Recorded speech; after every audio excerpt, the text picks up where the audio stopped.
The storm had been waiting for them, not in the poetic sense, not in the way stories like to pretend that nature plans things. It was simply there, huge, indifferent, electrical, boiling over the Amazon like a living ceiling. But when Juliane Koepcke boarded Lanza Flight 508 with her mother that Christmas Eve, it might as well have been fate. The airport in Lima smelled of fuel and heat. Everything was loud, rushed, metallic. People were laughing. They were going home. Christmas was hours away. Juliane was 17 years old and still half a child, half a scientist. Her parents were biologists. Her childhood had been filled with insects in jars, bird calls in the morning, and long conversations about how ecosystems breathe like animals. She was not afraid of the jungle. She respected it. That would matter later. The plane lifted into the sky just after noon, climbing toward clouds that looked harmless from below. White, fluffy, soft, lithe in cotton form, her mother, Maria, sat beside her. They were returning to Pucallpa, to the small research station deep in the Peruvian rainforest where Juliane had grown up. The flight was supposed to take less than 2 hours. It never arrived. 30 minutes after takeoff, the plane entered turbulence. Not the gentle shaking that makes nervous passengers clutch their armrests. This was something different, violent, sudden drops. The kind of movement that makes your stomach float and your brain panic. Outside the window, clouds swallowed everything. The seatbelt sign was already on when the first flash of lightning hit. There was no explosion yet. Just a white-blue burst of light, so bright it erased the world for a fraction of a second. Then another. Thunder hammered the fuselage like fists. People screamed. The pilot's voice crackled over the intercom, trying to sound calm and failing. "We're encountering severe weather. Please remain seated." The third lightning strike did not hit near the plane. It hit the plane. There was a deafening crack, like the sky snapping in half. A violent force tore through the cabin. The air itself seemed to explode. Luggage flew. Panels ripped away. The world fractured. Juliane felt the plane tilt, then drop. And then nothing made sense anymore.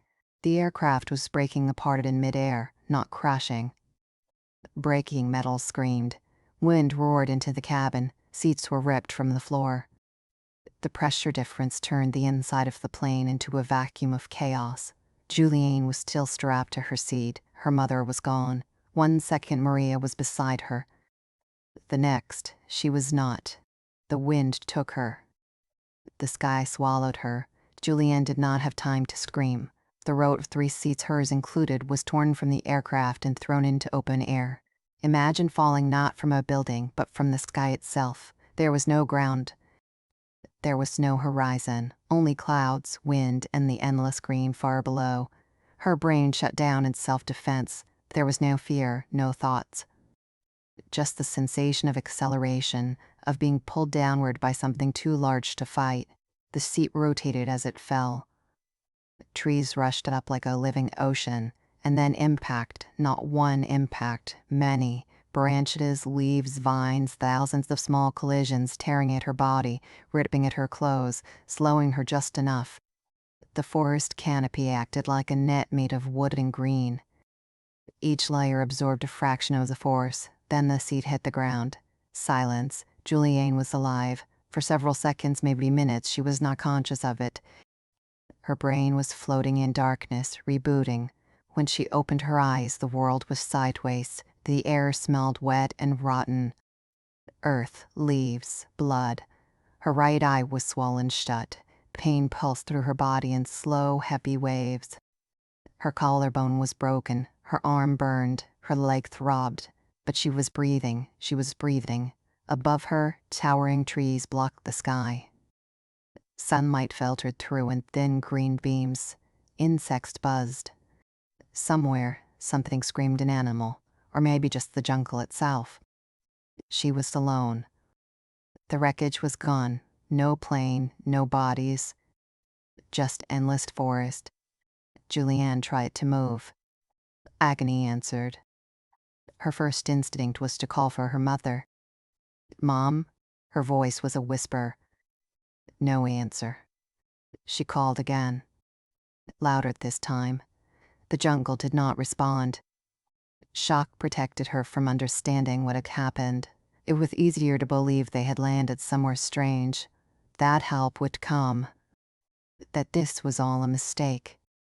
She did not yet know she was the only survivor.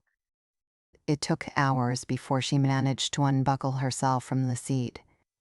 When she fell to the ground, she vomited from the pain. Her dress was torn, her shoes were gone. Blood covered her legs. But she could stand. Barely. The rainforest was not quiet. It hummed with life. Insects crawled, birds called. Something moved in the undergrowth. Every sound felt too close. Juliane was not afraid of animals. She was afraid of dying alone. Her parents had taught her one rule about the jungle: follow water. Streams lead to rivers. Rivers lead to people. She could hear a trickling sound nearby. So she began to walk. Every step hurt. Her broken collarbone ground against itself. Her wounds burned. But she walked. Day turned into night. The jungle became something else after dark. Louder, wilder, eyes reflected in the shadows. Shapes moved between trees. Juliane slept curled under leaves, shaking with fever and pain. In the morning, insects had found her. Flies laid eggs in her wounds. Maggots began to grow. She was 17 years old, alone, half blind, broken, and rotting alive. And she kept walking, because somewhere deep inside her, a simple truth was louder than the pain. If I stop, I die. And she was not ready to die yet. The jungle did not care that she was a child. It did not care that she was wounded, starving, or alone. The jungle only obeyed one law: survive or be consumed. Juliane moved like a ghost through the green maze. Each step was slow, measured, and painful. Her vision was still blurred in one eye. The world tilted slightly to the left, as if reality itself were damaged. Her wounds pulsed with infection. The maggots inside her skin squirmed when she moved, tiny living proof that death was already trying to claim her. But she did not let it. She followed the stream. The water was brown, filled with leaves and insects, but it flowed in one direction. That was all she needed. Direction meant hope. Hunger came in waves. At first it was just an emptiness, then it became a gnawing animal inside her stomach, clawing at her thoughts. She had a small bag of candy she had found still attached to her seat when she fell. A few sweets. A miracle.